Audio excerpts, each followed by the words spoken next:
A gente vai para Brasília porque tem notícia lá sobre o ex-presidente Jair Bolsonaro. Segue internado, realizou uma cirurgia no ombro e o boletim médico indica que ele teve boa evolução.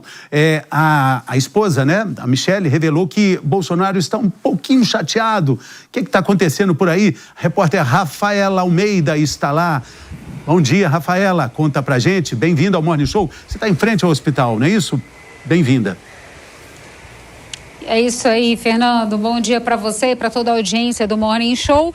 E, de fato, a evolução do ex-presidente Jair Bolsonaro, o quadro dele, né, vinha evoluindo bem, é considerado positiva após a cirurgia, né, que ele fez no ombro direito, que foi realizada na última sexta-feira.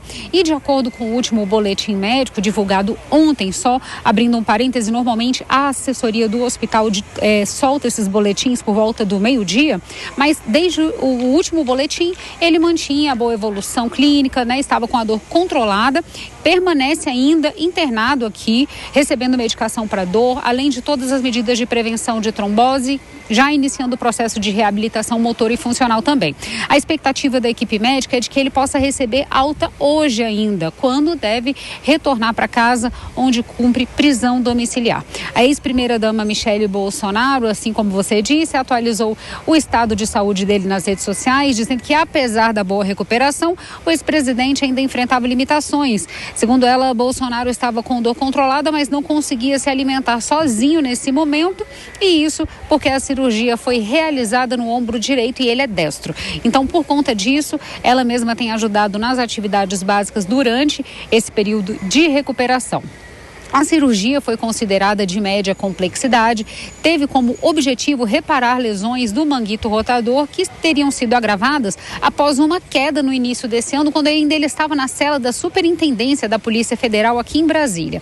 E aí, diante da situação, o procedimento foi autorizado pelo ministro do Supremo Tribunal Federal, Alexandre de Moraes, já que Bolsonaro cumpre pena de mais de 27 anos por tentativa de golpe de Estado e, como eu citei anteriormente, está em prisão domiciliar por questões de saúde. A expectativa agora gira em torno dessa alta hospitalar, principalmente sobre a evolução para as próximas semanas, já que o tratamento envolve também fisioterapia para a recuperação desses movimentos do ombro. Fernando, volto com você.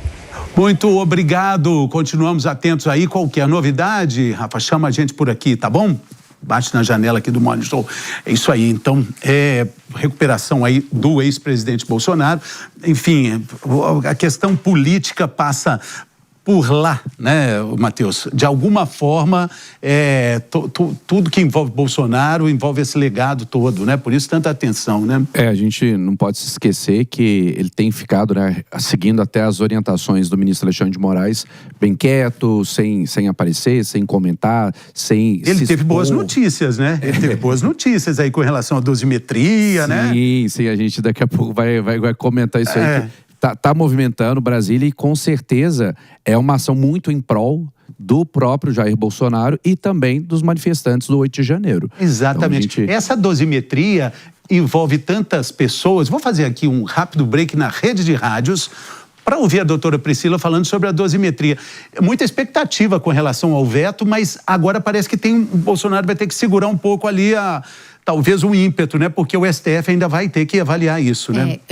Me parece, Fernando, que o PT, o Partido dos Trabalhadores, já está com uma petição ali engatilhada, aguardando a promulgação da norma, no sentido de uma questão que é formal. Por quê? O que seria o fundamento desse questionamento? Na hora da votação, o presidente teria votado na integralidade. E como ele vetou na integralidade, eles poderiam promulgá-la também na integralidade. Eu estou dizendo qual é o fundamento da petição, tá? Que há ali uma problemática formal que vai ser indagada pelo Partido dos Trabalhadores, salvo o melhor juízo, eu acho que já está até com a petição pronta. E aí, rapidamente, ao Supremo Tribunal Federal, porque ele é o guardião da Constituição, não é?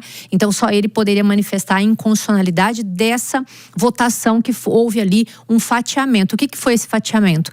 Até a gente perguntou, né, ao senador aqui na semana passada com relação a esse veto privilegiar pessoas que são feminicidas e que Sim, era o grande risco, de abrir para todo mundo. Isso, e ele até respondeu, para que isso não acontecesse, ele fez ali, né, esse fatiamento que é considerado para esse partido e para algumas pessoas, na verdade, uma falha formal na forma de votação. Então, eles vão questionar isso ao STF e aí a gente tem que aguardar, né, a manifestação do STF. Imagina, então, a expectativa lá. Bolsonaro, companhia. Mas nada impede que eles façam uma lei, não, tá? Claro, né? A família toda esperando, né? Nada impede que eles façam uma lei. O que foi, Matheus? Oi, Henrique, o que foi? Estão esperando aí, né, a soltura não, né, o adiantamento da soltura da cadeia.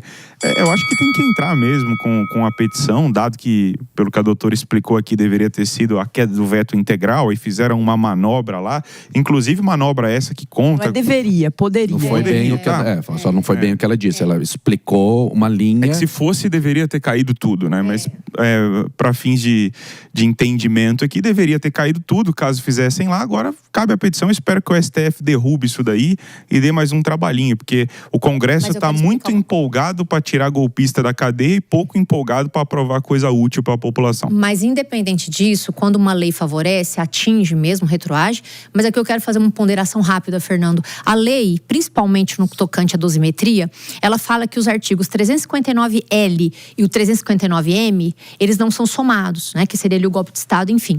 Mas no direito penal, a gente já tem a gente chama consunção. Independentemente da lei passar ou não, a doutrina fala que quando eu vou praticar um crime e eu tenho uma finalidade para a prática do outro, eu passo por um deles, esse vai ser absorvido. Então, tecnicamente, o STF, na verdade, ele erra, né, em não adotar, dentro da dosimetria da pena, dos condenados de 8 de janeiro, o princípio da consunção, tendo que vir uma norma, um preceito legislativo para interpretar isso que a gente chama de conflito aparente de normas. Então, eu não sei se ficou muito claro para a nossa audiência, a lei mudava o seguinte: não pode somar. Então, somando a pena, ficou nesses moldes. Só que a doutrina, os estudiosos do direito, eles dizem que quando duas normas, eu preciso passar por uma para fazer outra, essa que eu passo, que seria o crime meio, vai ter que ser absorvido. Então, de toda maneira, eu acho que a defesa pode arguir isso. Basicamente, absorver seria somar. Absorver, eu tiro. Vamos dar um exemplo. Fica maior. Furtar, vou dar um exemplo aqui bem clássico. Para furtar, eu tenho que entrar na casa de alguém, certo? Então, eu tenho furto e violação de domicílio. São dois crimes. Só que eu não uso a violação de domicílio, porque para furtar aquela casa, eu preciso necessariamente passar por esse crime. Então, independentemente do preceito legislativo, penso que a dosimetria estaria errada, na minha opinião, e de boa parte da doutrina, no sentido da consunção entre esses dois crimes que eu acabei de citar, e que na legislação, tá todo esse imbróglio que não foi aceito pelo ministro Alexandre de Moraes.